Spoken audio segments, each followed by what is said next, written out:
Welcome back to another episode of the Startup Therapy Podcast. This is Ryan Rutan, joined as always by my friend, the founder and CEO of startups.com, Wil Schroter. Will, we talked to lots and lots of founders. Everybody knows this. We see founders hitting all kinds of milestones, from shipping their first product to, getting their first customer or raising a seed round, doing all these things that we happen to know are major and massive milestones. And yet all they can seem to talk about is how there's still more to go, right? There's still something missing. We're not there yet. And so today I want to unpack some of this, the psychological cost of never really getting to that point where you've celebrated how far you've come, not having the perspective to see it. I think it's hard because for all of us, you mentioned raising a seed round. Yep. Kind of all you can think about is, well, just somebody just gave me money. I got to go spend it and create more liabilities and keep growing this thing.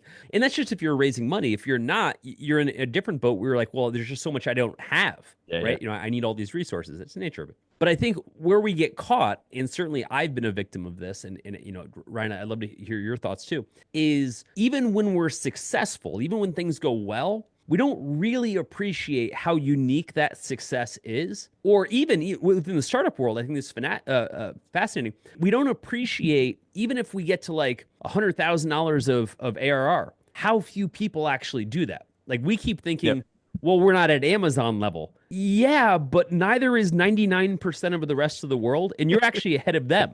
In the United States, most specifically, there's this whole kind of have and have not mentality that what we call the one percenters, the super ultra rich people, and hit how they have everything and everybody else has nothing. And of course, there's fundamentally some truth to that. However, I also think that there's a one percenter among startups, and most of the people that are listening, I think it's going to be surprised, are going to find out they're in that 1%, because the ticket to that 1% ain't that high, which is what makes it interesting.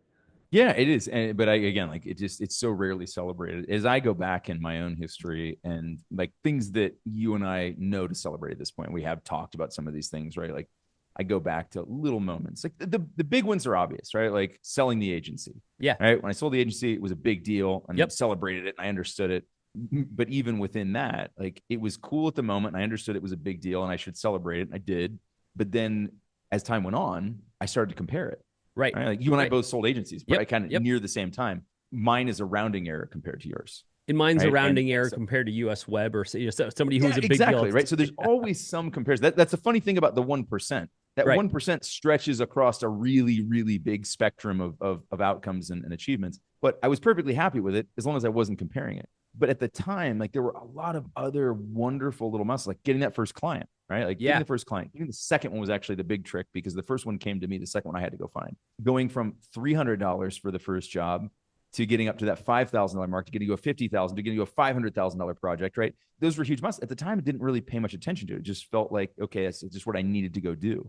But it's really interesting how it didn't occur to me at the time that I was in super, super small company. At that point, right? There were very few other people who had set out to do that, who were actually doing it. At the time, and again, you're always chasing something, so you're looking ahead to those other things. And it's so funny, man. So many times in startup life, you're at a summit, right? Yeah. You're on the summit. Instead of looking around and going, damn, that was a great climb. Look at the views from here. You're like, wonder if I can climb that one, right? You just point to the next summit. It's just the next thing and the next thing and the next thing. Let's change gear for just a second, because I want to get your feedback on this, because we always like to talk about this, I think, too, which is, you and I push back against a lot of the startup tropes, just crush it. Oh, put in 80 hours a week, do all these things. Yeah, okay, but don't kill yourself, right? So there's got to be this balance. So one of the things I want to talk about from a balance perspective today is there also a danger in giving ourselves too much credit? Could that breed, complacency or arrogance? Or right. Do we need to worry about that, or is that so rare that kind of doesn't matter? I mean, if you get there, congrats. If that's what you're feeling, congrats. And yes, I understand where it could go the wrong way. But my bigger fear, and having experienced this, is getting to that next level, whatever that is, and being like, oh my God, I'm exactly where I wanted to be, and I'm so far from where I should be. I'll give you an example. Years ago, you and I had two very different adventures. I moved to Beverly Hills. You moved to Guatemala. I know where this is going. Yeah. Right. Yeah. Starting in Columbus, Ohio, and ending up in two. We lived down the street places from each other, and we went two very different places. So let me give you my version, and I'd love to see how that contrasts with yours, because I think there's gonna be a similar facet here. So I moved with my family out to Beverly Hills. In my mind, that was like, we didn't intentionally move there. We were living in San Francisco at the time. We were trying to get back to Los Angeles so my daughter could start school. And we just happened to find a house there. So like it sounds ritzy, but it wasn't our first choice. Anyway, we get there and it's beautiful, right? We got this house on a mountaintop. Everything's kind of on a mountaintop because of where it is. But I wake up the next day, after we settled in. And I remember I walk out and there's this massive like canyon, all these just absolutely insane houses like dotting the canyon, right? And I'm looking across at the house that was like directly across the canyon from me. And it's a billionaire's house, okay? Yeah. And my house is so frigging small by comparison, just small by any comparison, right? But by comparison, that every morning, instead of waking up and be like, holy cow, I can't believe I'm living in Beverly Hills because I grew up with nothing, right? Yeah. Like holy every cow, morning. I'm living in the equivalent of that guy's utility room. Exactly. That's exactly what it felt like. Yep. And I'm using this because it just paints such a beautiful picture, like a physical manifestation of what it was, is I'm in literally the 1% of 1% of zip codes. And all I can think about is how the guy across the street, or Kenyon in this case from me, is so much more successful than I am, how I'll never have what he has. Like, and mind you, you said this a minute ago, the stratification among the 1% isn't just a little step function. It is a massive, massive delta, right? And so my point is, here I am in a place I'd never thought I'd be at, kind of the top of my peak at that moment. And all I can think about is what a loser I am. And I'm like, what the hell, man? I wish this was a rarer story. Exactly. That's sort of my point. It's going to underlie all of this. Yeah. The countless founders who've achieved really significant wealth. You and I both know people who've had some really big exits. And yet we'll still hear this common refrain from them. It's like, yeah, I got a lot of money in the bank. I got a lot more than I had. But now I feel broker than ever because I'm comparing myself to people who got even bigger exits, right? But hold on, so Ryan. Crazy. You went the opposite direction. Yeah, I sure did. So for folks listening, Ryan and I live more or less down the street from each other in Ohio, right? So we're coming from exactly the same base. I go to Beverly Hills where I feel like a total pauper. You go to Guatemala. Tell me your experience there. Yeah, so you went to Beverly Hills. I went to Beverly Volcanoes. It's night and day. All right, like all of a sudden, the income disparity between me and the folks around me is significant, right? And in some ways, startlingly so, and not necessarily pleasantly so. I wasn't like, oh, I moved here so I can feel superior. Wasn't the intention. I mean, there were definitely financial superiority. Sure. Some of that happened, right? Like it is what it is, right? Yeah, and so we definitely had kind of the opposite feelings, right? All of a sudden, like just waves of gratitude for what we have start flowing over, and thinking through like how fortunate it was that I was able to achieve this, and that I just happened to be born in a place that allowed me to do that. Compared to some folks I'm looking at across the street who live in, the equivalent of a shack, didn't necessarily have the same, right? So it gives you such a different perspective, right? And like, again, like I'm not a billionaire by any stretch, but here, by contrast, I was the person that you were looking out at, right? Exactly. The across the street from me, we're looking at me going, Jesus, we'll never have anything close to that, right? Like I've got friends that are literally like own empires here and are actually significantly more wealthy and do things like land helicopters in my backyard. That's fun, right? That makes you feel pretty cool, right? I like having friends that land helicopters in my backyard and take my son for a ride. And so it's wild though that changed simply based on what I was looking out the window at and what I'm surrounding myself with. I didn't feel that way in Ohio. Right? I didn't feel bad in Ohio, but I didn't have anybody landing helicopters in my yard. Funny thing, I don't know if you ever knew this. A guy that I think you know from one of our other companies actually landed a helicopter in my front yard, jumped out and proposed to his wife. Like, and it was funny. We saw them at an event like a couple of years ago, and they're like, "Do you remember like the time when I flew a helicopter into your front?" Like, dude, how am I going to forget that? I was to say no. Remind me. Something rings a bell. Yeah. Anyway, where this is interesting, those two examples give us a sense of perspective. And I think for a lot of startups, and this is, what I think we're talking about unpacking here, is you being audience are probably way further ahead than most startups than you realize. Now, most people are like, you're talking about someone else. No, I'm kind of talking about you. Put it this way. If you're still in business, you're ahead of 90% of others. And people kind of don't care unless you're the other 90%. Look, I consider it one of my jobs, right? In what we do here at startups.com. I consider one of my jobs just to remind founders that simply by starting their startup, right, as opposed to leaving it as a dream, that puts them past 99% of people, because most people will never even launch it. Right. Even attempting to do things like raise money put you in an extremely tiny category. And it's important to understand that. Fundamentally, for between the number of companies that are started, and this is worldwide really, but even like, let's say in the United States as an example, and the number that will raise money is an exponential delta. You know, people are like, oh, we only raised a seed round. Yeah, but you're still like in the top 1% of people who raise anything at all. Yeah, that's exactly it, right? Yeah, you only raised 250. Ask the other 10,000 people who were stomping around at exactly the same time who got zero investors to say zero yeses to $0, and all of a sudden you understand you're in a very different position. I remember I met this guy, it's like 10 years ago. I met this guy, and he was a super young guy. He had bought a 3 Series BMW, right? Like the quintessential milestone of you first made some money, right? The 3 Series, we've all done it, right? And so he has it, and he's like, yeah, man, you know, it's only a 3 Series, but, you know, but it's cool. It's a BMW, right? And I remember thinking, you've got to understand, when you say it's only a 3 Series, you're in the 1% of people in the world. Again, you got to look at this on a broader scale, that can even afford this. And your issue is that it's not a more expensive model BMW. Yeah. And again, that's what this all comes down to. I think for a lot of startups, let's talk to founders in general so people can calibrate. If you've raised any amount of money, if you have over $100,000 in revenue, so, you know, actual customer revenue on a recurring basis, and you've managed any kind of payroll, you are in the top 1% of startups. Now, most people will not believe that. Most people will push back this. That cannot be true, except it is. Math. Yeah. It's just math. And by the way, even if all that math was off, let's say it was off by 10x, and you're in the top 10%, who gives a shit, right? Yeah. Like the 1% and 10% here doesn't make a lick of difference, because the balance is 90%. But I think when people get there, Ryan, I don't think they appreciate how hard it is to do even that. They don't. I'm going to go back to what I said before, like just even deciding to start it. Mm-hmm.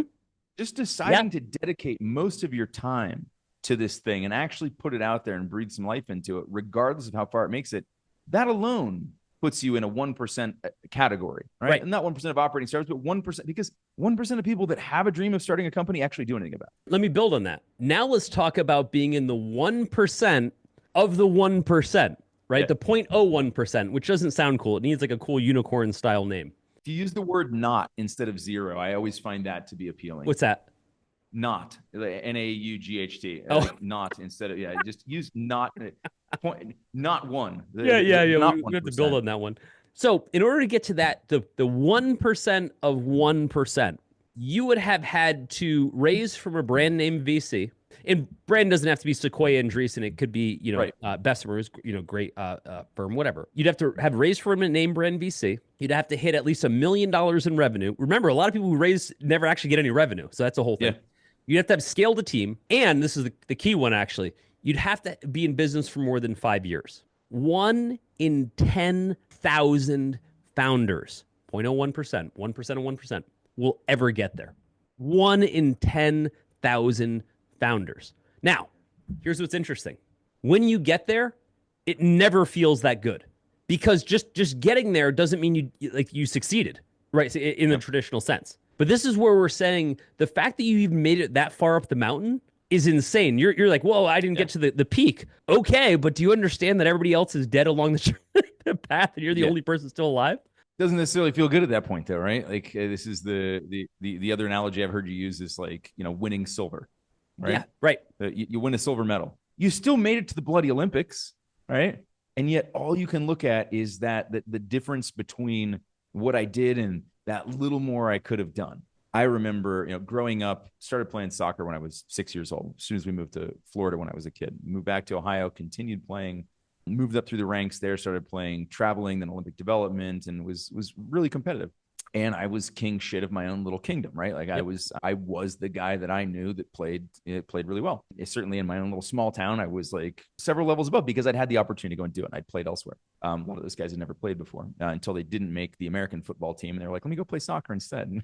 so for me, soccer was the reward. For them, it was the concession prize. But then I was given an opportunity to go and play on some bigger teams as a guest. And I remember guesting for Team Pepsi and all of a sudden being like just a sub on that team. I never got any playing time. I went to a couple tournaments. Maybe I get in for a few minutes. Mostly I was there running drills as a backup player in case somebody got injured, whatever. And just thinking, man, how much that sucked. Right. And I was like, but you still got there.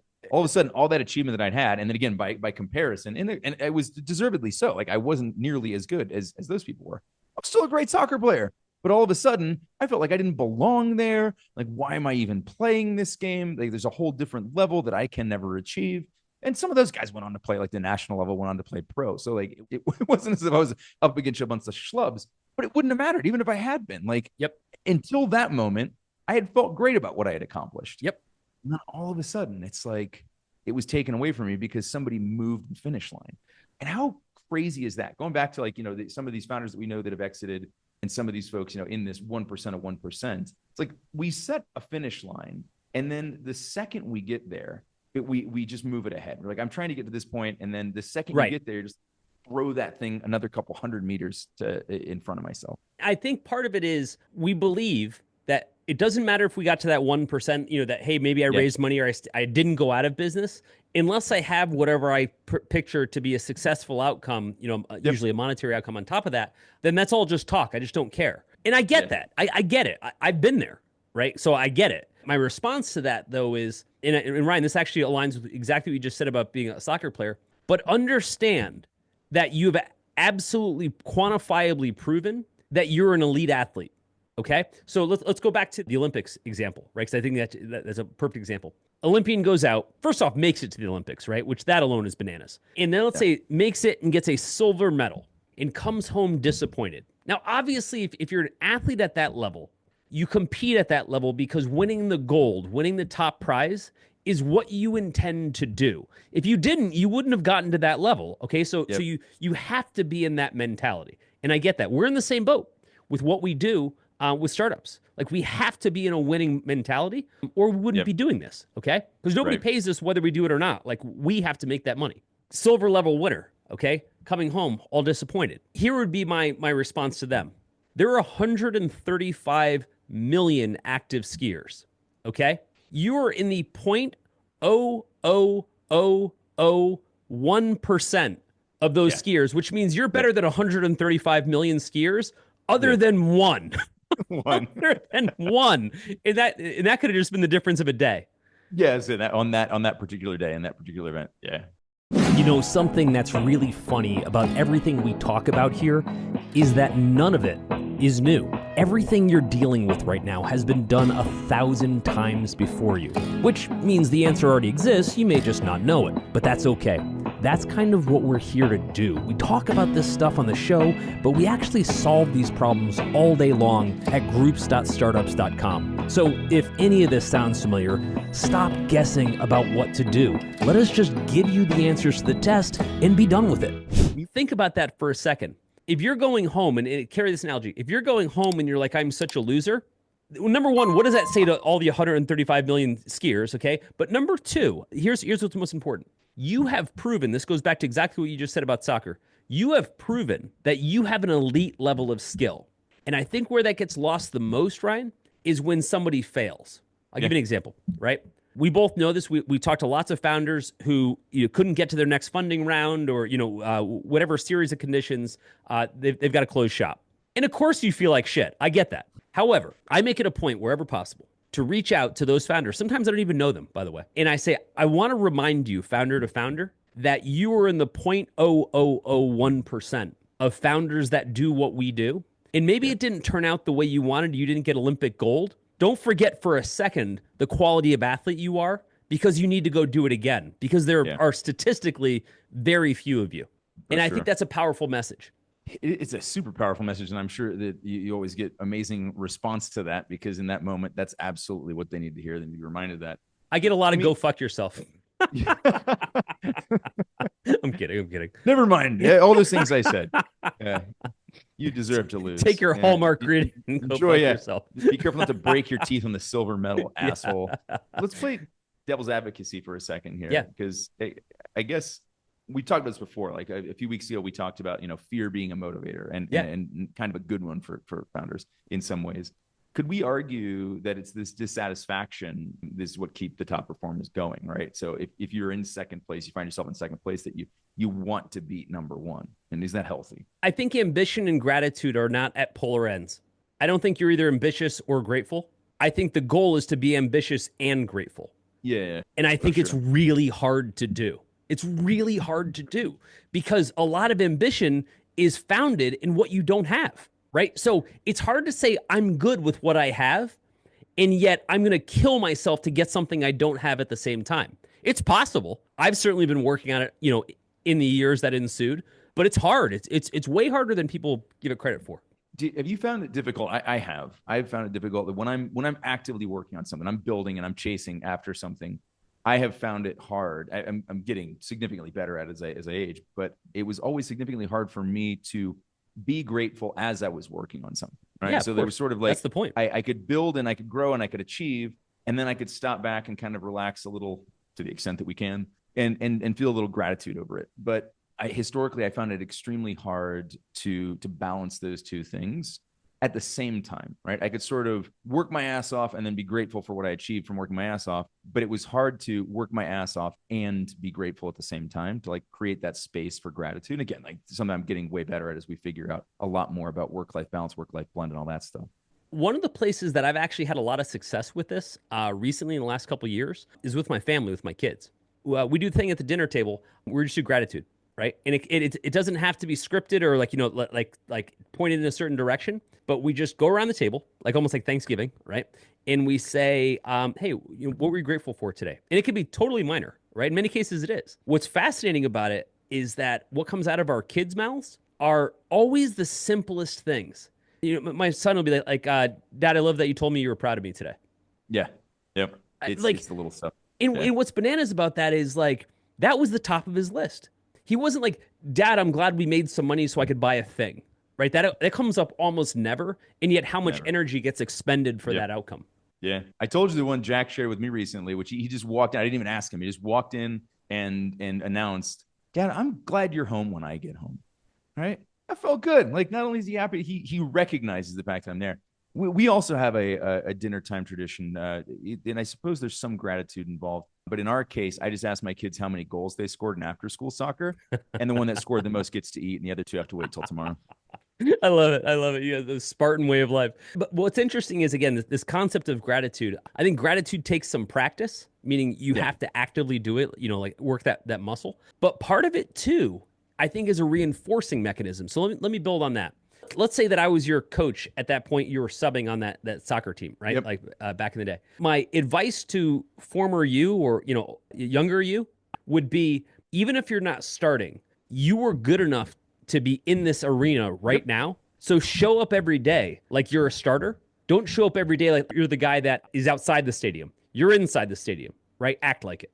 Now, that doesn't mean that you're ungrateful. It means that you're actually grateful that you have these skills, that you have these capabilities, and you use that as a reinforcing behavior. If I was going back to me in Beverly Hills, if I could have, gone back in time and talked to that younger version of myself, I would have said the same thing. I was like, I get it. That guy's got $1 billion. And honestly, you'll never get that, right? And that's not being like less than ambitious. It's just the statistical likelihood that you'll do that is insanely low. The point, if it's going to happen, it's going to happen regardless. You can't wake up tomorrow and just decide you're going to make it happen. It doesn't actually work like that.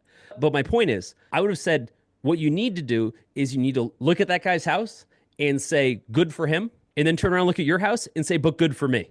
Good for me too. Yeah. Right? Yeah. And balance that. It takes a lot of maturity.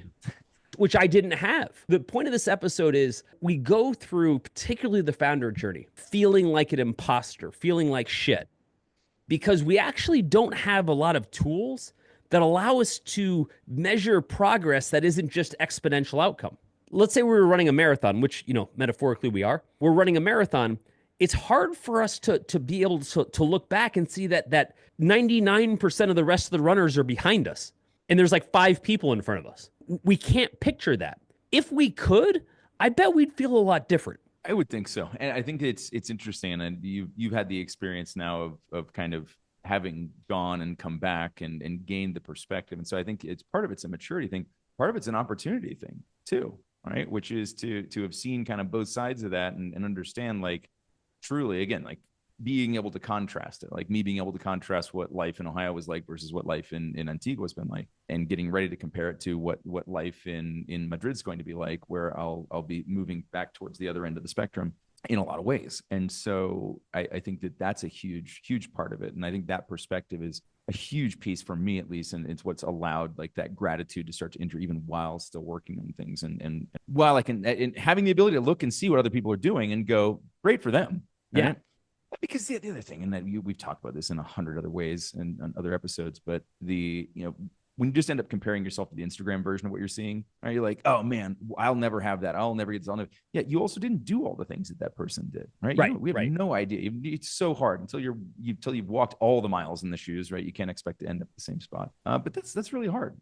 So how do we use that kind of perspective, right? How can we say that, like, look, perspective isn't about necessarily just being happy with what we've got either, because like we've said, like you can't just become complacent either. So it isn't about resting on the laurels, but it should be about using that as some level of fuel for the rocket, with the knowledge that we've already broken through so many barriers. To your point, you're already in the 1%, or maybe the 1% of the 1%. All right. So how do we use that perspective to fuel that rocket as opposed to letting it drag us down? I think the first thing we do is we use it as a reinforcing mechanism to remind ourselves how capable we are. Again, I think that's so important, because for most of us, particularly on this journey, because most people are going through it for the first time, for most of us, we don't have a way, especially early in our journey, to say, hey, I'm pretty good at this. Because most of what our feedback is in the world is bad. Yeah. We can't make payroll, or, we can't figure out marketing, or the product isn't ready. Like, most of it is a negative signal. Very little of it is, oh my God, you're so good. You're so good at this. Especially, and even if you're directly sharing, right? So in some ways, like sometimes you just don't get any feedback, right? There just is no feedback. Yeah. There's nothing happens. Like I did a thing and nothing happened. But I could go back to moments in time where I've shared things and just like the feedback was so brutal, right? And not necessarily intentionally so, but I remember sharing at one point at like the family table, like, so I got a client, I got the first client, and they're like, oh, just the one. Wrong answer. Yes, just the one, right? Yeah. But it's where it starts, right? Yeah. So even in the moment where like you're trying to celebrate something, the world, if you're talking to non-founders, they just have no idea, right? To them, it doesn't sound impressive, right? Because based on what they see around them, or the things that they do, it isn't that impressive. But yeah, it's also terrifying what you do. We are. For a lot of folks, what is missing? Certainly, what was missing for me, maybe what was missing for you in a big part of this journey, was someone saying, like we're saying right now, that practice of gratitude, of showing and reminding and reinforcing with yourself that you are very good at this, yes, even if what you're working on hasn't gone the way you wanted. It goes back to the Olympic skier. Yes, maybe you didn't get gold, but dude, you made it to the Olympics. Like, yeah. How rare that is, like how rare that is. If all you're thinking about is what you didn't get, this is also a behavior that ends really poorly. If the only behavior you develop is the I don't have behavior, I guarantee it doesn't end because you have more later. I don't know a single person who got more and was like, oh, I'm good now.